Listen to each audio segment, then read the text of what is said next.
I thought I'd take a few minutes here and break down how I do my Dobro chop.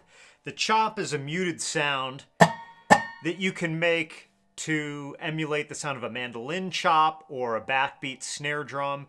In acoustic music, a lot of times you don't have drums. And if you don't have a mandolin, you can do a lot of rhythmic stuff yourself on the dobro. So it sounds like this. It doesn't sound like much on its own, but in the context of a group, it can be effective. I do all of that chop with the plucking hand, my right hand. So the bar hand just really sits there. It doesn't do any of the muting the way I do it. So I swipe across using the thumb pick, and at the same time, I just lay my hand down on the strings. And I kind of aim for more of the higher strings. I don't get the look, and then it's easy. I can kind of come down at an angle. Even I sometimes make a little weird extra sound. When you first start doing this, you'll probably get a lot of... You'll get some other sounds, but when you get comfortable with just this movement, again, it's all muted and plucked with this hand. So I can move the bar. It doesn't really change the sound of it much. But if I want to have my bar on a chord, I can do other things like do what I call a strum chop. A strum chop is where I might strum and then chop. So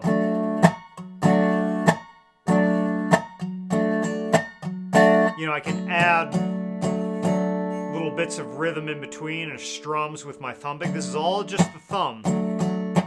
It's kind of like this. If I were to just keep going, strum, strum, mute, strum, strum, and then mute, strum, mute, strum, strum, mute, strum, mute, strum, strum, mute. Again, it's going to take a little while to get the hang of that, so just start with this. It's not an amazing thing to practice. It's going to sound a little weird, but just get accustomed to it. Then you can do strum, chop, strum, chop, strum, chop, all with the thumb pick. Strum, right? I just strum and leave it open, and then I lay the hand down and swipe the thumb pick across. So strum, chop, strum, chop. Eventually, I can begin to strum and then strum back with my index finger. So I can go strum, strum, chop, strum. Be like a 4-move pattern. So I strum with a thumb pick, strum back with the index, chop, and then strum again.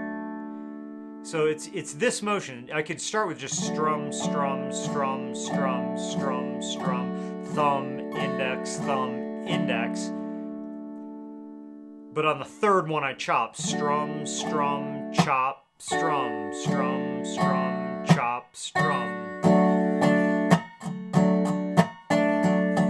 And then I can add a little bit of a groove to it.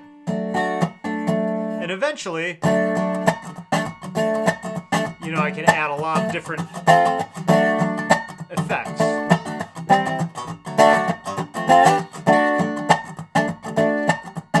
But that beginning, all that stuff I showed you sort of in the first bit of this video, that is a good way to sort of get started with your chop. And if it's a full sounding band, like a full bluegrass band, and you're just going to do the chop, really all you need is just this backbeat. There's going to be bass going boom, boom, right? And you can just keep it simple and just do this.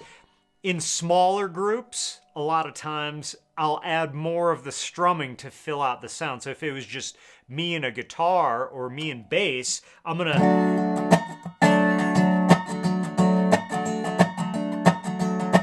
add more. I'm going to let more strings ring to fill out the sound. In a bigger band, I'm going to do less of that because it will clutter up the sound. It's not really necessary. So smaller groups, more strumming along with the chops. Bigger groups, less strumming, more of just that backbeat. And that will kind of hopefully get you going on this.